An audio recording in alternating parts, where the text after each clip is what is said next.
Assalamualaikum, saya Ansyada binti Abdul Jalil dan di sini saya ingin menerangkan mengenai etika dan tanggungjawab sosial korporat.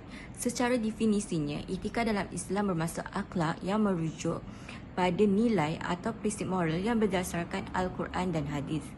Etika Islam yang merujuk kepada nilai-nilai baik dan dengan melakukannya, seseorang akan mendapat ganjaran pahala.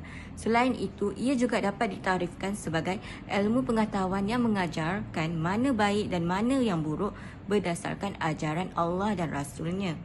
Dalam bahasa Melayu pula, etika bermaksud kepercayaan ataupun tanggapan terhadap sesuatu perkara sama ada ianya benar, salah, baik atau buruk.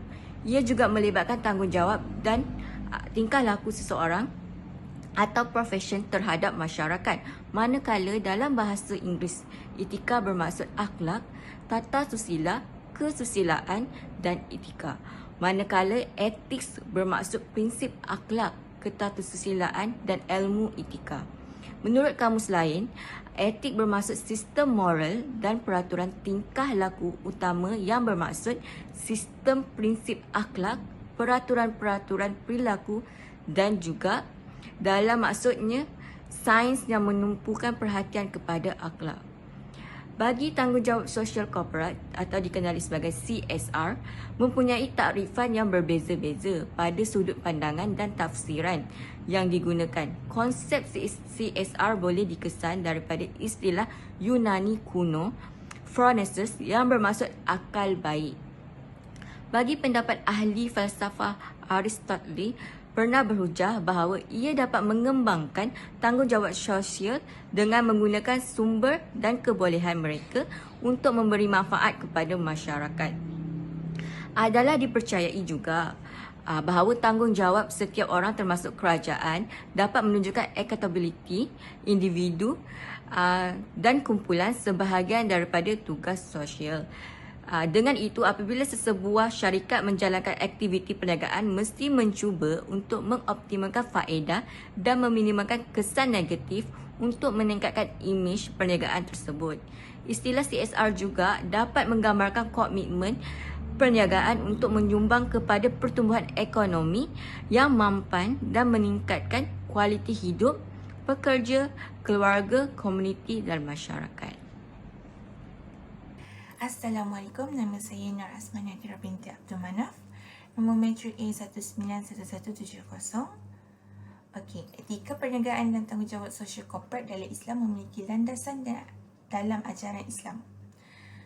Dalam perspektif Islam, etika perniagaan dan tanggungjawab sosial korporat bertujuan untuk menjalankan bisnes dengan prinsip-prinsip moral dan etika yang sesuai dengan nilai-nilai Islam. So, dalam pembentangan ini, saya akan menjelaskan objektif dan kepentingan dari perspektif Islam mengenai etika perniagaan dan tanggungjawab sosial korporat.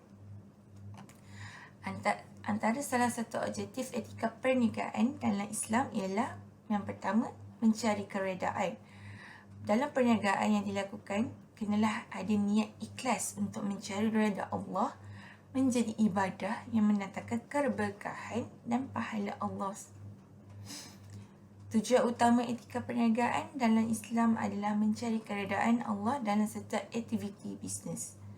Yang kedua adalah menerapkan keadilan dan kebenaran. Etika perniagaan dalam Islam menekankan pentingnya menerapkan keadilan dan kebenaran dalam semua bidang bisnes. Objektifnya adalah untuk mempromosikan keadilan dan kebenaran dalam hubungan dengan karyawan, konsumen dan pemangku kepentingan lainnya. Yang ketiga adalah menjaga integritas. Etika perniagaan dalam Islam mendorong menjaga integritas dalam bisnes. Objektifnya adalah untuk menghindari praktik-praktik yang tidak jujur seperti penipuan, manipulasi atau penyelewengan serta mempertahankan standard moral yang tinggi dalam transaksi bisnes. Yang keempat adalah membangun reputasi yang baik. Salah satu objektif etika perniagaan dalam Islam adalah membangun reputasi yang baik bagi perusahaan dengan menjalankan bisnes dengan integritas kejujuran dan kualiti yang tinggi perusahaan dalam memperoleh kepercayaan konsumen dan mendapatkan reputasi yang positif. Antara kepentingan etika perniagaan dalam Islam adalah, yang pertama adalah keseimbangan antara materi dan spiritual. So, etika perniagaan dalam Islam mengajarkan pentingnya mencapai keseimbangan antara kepentingan materi dan spiritual. Dengan menjalankan bisnes dengan etika yang baik, individu dapat meraih keberkahan dan kepuasan spiritual sambil mencapai kesuksesan materi. Yang kedua adalah keberkahan dan barakah. Etika perniagaan dalam Islam menekankan pentingnya mencari keberkahan dan barakah dalam bisnes. So, dengan menjalankan bisnes yang benar dan sesuai dengan ajaran Islam, perusahaan dapat mendapatkan berkah dari Allah yang menghasilkan pertumbuhan yang berkelanjutan dan menguntungkan dan adil. Yang ketiga adalah tanggungjawab social corporate. So, tanggungjawab social corporate dalam Islam merupakan bahagian integral dari aktiviti etika perniagaan. So, untuk mempertahankan tanggungjawab social corporate seperti memberikan sumbangan untuk amal berkontribusi pada pembangunan masyarakat dan memperhatikan keberlanjutan lingkungan.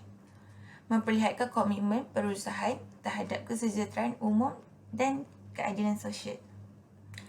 Yang kelima adalah menciptakan keseimbangan dalam masyarakat. Etika perniagaan dalam Islam memiliki kepentingan dalam menciptakan keseimbangan sosial dan ekonomi dalam masyarakat.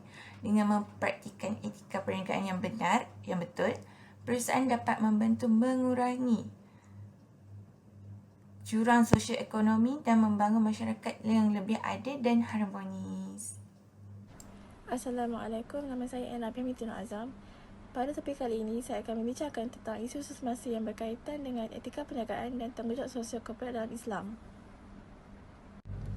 Pertama sekali, isu berkaitan dengan tanggungjawab sosial telah dibincangkan secara meluas di peringkat global oleh ahli akademik maupun dalam kalangan organisasi. CSR dahulunya dianggap tidak relevan dan diremehkan, berubah menjadi satu konsep yang dipakai dalam dunia perniagaan di seluruh dunia sejak 20 tahun kebelakangan ini. Oleh itu, perubahan zaman yang semakin kompetitif telah membuka ruang bagi perbincangan mengenai isu CSR ini di sekitar penghujung tahun 1990-an. CSR mula dianggap penting akibat daripada faktor globalisasi dalam meningkatkan imej mereka melalui berbagai aktiviti kemasyarakatan dan juga masalah sosial seperti masalah yang berlaku yang berjejaskan organisasi. CSR mula diberi perhatian khusus apabila terdapat perdebatan dalam kalangan masyarakat berkaitan masalah sosial seperti peluang pekerjaan, pencemaran alam sekitar, diskriminasi, agama, isu gender dan sebagainya. Isu-isu ini timbul berkaitan berlakunya perubahan semasa global yang menyebabkan pelbagai pihak turut menerima kesan. Sekian sahaja untuk pembentangan hari ini. Sekian, terima kasih.